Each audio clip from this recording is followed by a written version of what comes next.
ಅತ್ತ ದೆಹಲಿಯಲ್ಲಿ CM DCM ಸೇರಿದಂತೆ ಅರ್ಧಕ್ಕರ್ಧ ಸಂಪುಟ ಸಚಿವರೇ ಎಲ್ಲರೂ ಕೂಡ ದೆಹಲಿಯಲ್ಲಿದ್ದರೆ ಇತ್ತ ಬಿಜೆಪಿ ಈಗ ಸರ್ಕಾರದ ವಿರುದ್ಧ ಹೋರಾಟವನ್ನು ಮಾಡ್ತಾ ಇದೆ. ನಿನ್ನೆಯಿಂದ ಆರಂಭವಾಗಿರುವಂಥ ಅಹೋರಾತ್ರಿ ಧರಣಿ ಇವತ್ತು ಕೂಡ ಮುಂದುವರೆತು. ಇವತ್ತು ಅಕ್ಷರಶಃ ಬಿಜೆಪಿ ನಾಯಕರು ಅದರಲ್ಲೂ ಶೇಷಾದ್ರಿ ರಸ್ತೆಯಲ್ಲಿ ರಣಾಂಗಣವನ್ನೇ ಸೃಷ್ಟಿ ಮಾಡಿದರು. ಯಾಕಂದರೆ ಬಿಜೆಪಿ ಈಗಾಗಲೇ ಬೆಲೆ ಏರಿಕೆ ವಿಚಾರವಾಗಿ ನಿರಂತರ ಹೋರಾಟ ಮಾಡ್ತಿದೆ. ಇವತ್ತು ಮುಖ್ಯಮಂತ್ರಿಗಳ ಮನೆಗೆ ಮುತ್ತಿಗೆ ಹಾಕೋದಕ್ಕೆ ಬಿಜೆಪಿ ನಾಯಕರ ದಂಡೆ ಮುಂದಾಗಿತ್ತು. ಅದಾದ ಬಳಿಕ ಏನಾಯಿತು ಈ ದೃಶ್ಯಗಳೇ ಹೇಳ್ತಾವೆ ನೋಡಿ ಎಲ್ಲವನ್ನು. ಒಂದು ರೀತಿ ಆನೆ ನಡೆದಿದೆ ದಾರಿ. ಇವತ್ತು ಡೀಸೆಲ್ ಮೇಲೆ 2 ರೂಪಾಯಿ ಹೆಚ್ಚಳ ಮಾಡ್ತಾರೆ ಅಂತ ಹೇಳಿದ್ರೆ ಇದು ಅಹಂಕಾರ ಅಲ್ಲದೆ ಮತ್ತೆ ನಾನು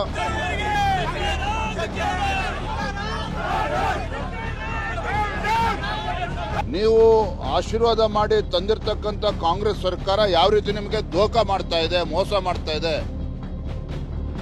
ರಾಜ್ಯದ ಪ್ರತಿಯೊಂದು ಜಿಲ್ಲೆಗೂ ಕೂಡ ತಲುಪ್ತೇವೆ. ಈ ಸರ್ಕಾರದ ನೈಜ ಮುಖವಾಡವನ್ನ ಕಳಿಸ್ತಕ್ಕಂಥ ಕೆಲಸ ಮುಂದಿನ 1 ತಿಂಗಳು ನಿರಂತರವಾಗಿ ನಾವು ಮಾಡ್ತೇವೆ.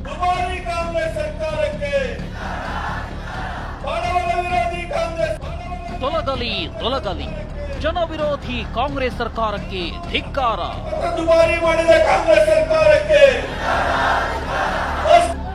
ಸಾಲು ಬೆಲೆ ಏರಿಕೆಯನ್ನ ಖಂಡಿಸಿ ಬಿಜೆಪಿ ಅಹೋರಾತ್ರಿ ಧರಣಿ 2ನೇ ದಿನಕ್ಕೆ ಕಾಲಿಟ್ಟಿತ್ತು.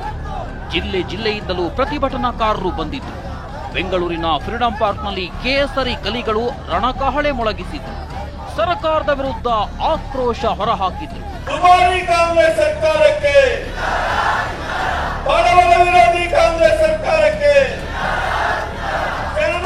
ಪ್ರಮಾಣ ಪತ್ರ ದುಬಾರಿ ಮಾಡಿದ ಕಾಂಗ್ರೆಸ್ ಸರ್ಕಾರಕ್ಕೆ, ಮಾಡಿದ ಕಾಂಗ್ರೆಸ್ ಸರ್ಕಾರಕ್ಕೆ, ಜನ ವಿರೋಧಿ ಕಾಂಗ್ರೆಸ್ ಸರ್ಕಾರಕ್ಕೆ, ಭ್ರಷ್ಟ ಕಾಂಗ್ರೆಸ್ ಸರ್ಕಾರಕ್ಕೆ, ಅಸಮರ್ಥ ಕಾಂಗ್ರೆಸ್ ಸರ್ಕಾರಕ್ಕೆ, ಜನ ವಿರೋಧಿ ಕಾಂಗ್ರೆಸ್ ಸರ್ಕಾರಕ್ಕೆ. ಬೆಲೆ ಏರಿಕೆ ಖಂಡಿಸಿ ಸರ್ಕಾರದ ವಿರುದ್ಧ ಕೇಸರಿ ಪಡೆ ರಣಕಹಳೆ.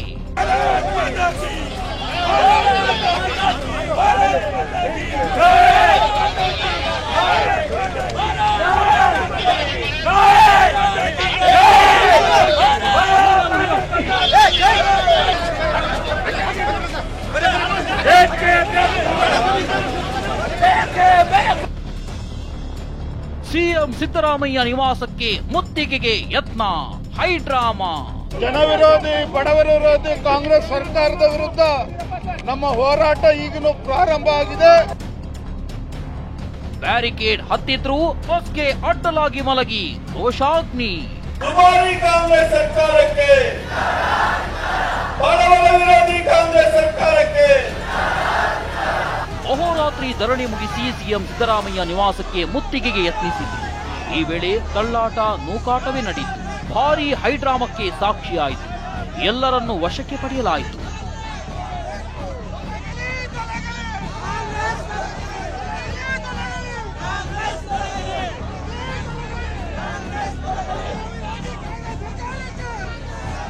ಪ್ರತಿಭಟನಾಕಾರರನ್ನ ತಡೆಯೋಕೆ ಬ್ಯಾರಿಕೇಡ್ ಹಾಕಿದ್ರು.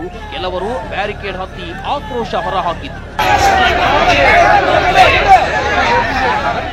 ಇದಿಷ್ಟೇ ಅಲ್ಲ, ಸಿಎಂ ಸಿದ್ದರಾಮಯ್ಯ ಸಚಿವರ ಮುಖವಾಡದ 10 ತಲೆಯ ರಾವಣನ ಪ್ರತಿಕೃತಿ ದಹನ ಮಾಡಲಾಯಿತು. ನಮ್ಮ ಹೋರಾಟ ನಿಲ್ಲೋದಿಲ್ಲ ಅಂತ ಬಿಜೆಪಿ ರಾಜ್ಯಾಧ್ಯಕ್ಷ ವಿಜಯೇಂದ್ರ ಬೆಂಕಿಯುಗಳಿದ್ರು.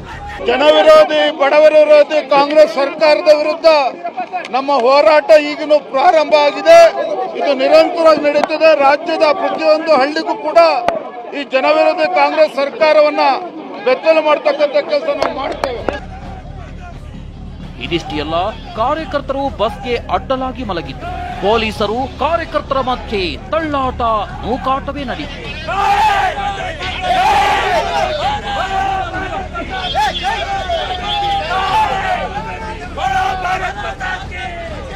ಅಕ್ರಮವಾಗಿ ಬಂಧಿಸಿರೋ ಗೂಂಡಾ ಸರ್ಕಾರ ಅಂತ ವಿಪಕ್ಷ ನಾಯಕ ಆರ್ ಅಶೋಕ್ ಕಿಡಿಕಾರಿದ್ರು. ನಾವು ಶಾಂತಿಯುತವಾಗಿ ಹೋರಾಟ ಮಾಡಿ ಬೆಲೆ ಏರಿಕೆ ವಿರುದ್ಧ ಮುಖ್ಯಮಂತ್ರಿ ಮನೆಗೆ ಹೋಗ್ತಾ ಇದ್ರು. ಆದರೆ ಪೊಲೀಸರು ದೌರ್ಜನ್ಯ ಮಾಡಿ ನಮ್ಮನ್ನೆಲ್ಲ ಬಂಧಿಸ್ತಾ ಇದ್ದಾರೆ. ಇದು ಅಕ್ರಮ, ಇದು ದೌರ್ಜನ್ಯ. ವಿಧಾನಸಭೆಯಲ್ಲೂ ನಮ್ಮ ಶಾಸಕರನ್ನ 18 ಜನ ಅಮಾನತು ಮಾಡಿದ್ದಾರೆ. ಇವತ್ತು ನಮ್ಮನ್ನೆಲ್ಲರೂ ಕೂಡ ಬಂಧಿಸ್ತಾ ಇರೋದು ನೋಡಿದ್ರೆ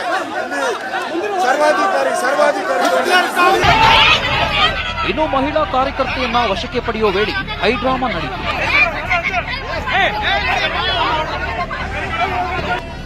ಸಾವಿರಾರು ಮಹಿಳಾ ಕಾರ್ಯಕರ್ತೆಯರು ಲೂಟಿಕೋರ ಸರ್ಕಾರ ಅಂತ ಧಿಕ್ಕಾರ ಕೂಗಿದ್ರು.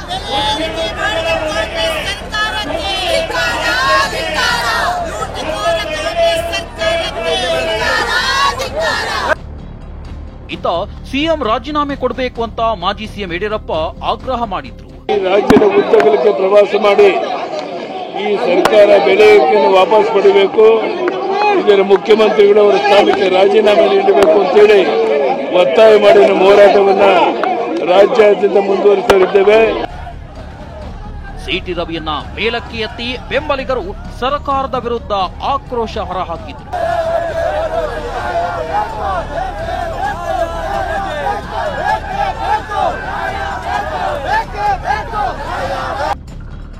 ಬೆಲೆ ಏರಿಕೆಯಿಂದ ಆರ್ಥಿಕತೆ ಹಾಳುವಂತ ಬಿಜೆಪಿ ಶಾಸಕ ಅಶ್ವಥ್ ನಾರಾಯಣ್ ಕೆಂಡ ಕಾರಿದ್ರು. ಬಹಳ ಸ್ಪಷ್ಟ ಸಂದೇಶ, ನೀವೇನ್ ಬೆಲೆ ಏರಿಕೆ ಮಾಡ್ತಿರೋದು ಒಳ್ಳೇದಲ್ಲ, ಇಡೀ ರಾಜ್ಯದ ಆರ್ಥಿಕ ವ್ಯವಸ್ಥೆ ಇಡೀ ಹಾಳು ಮಾಡ್ತಿದ್ದೀರಾ.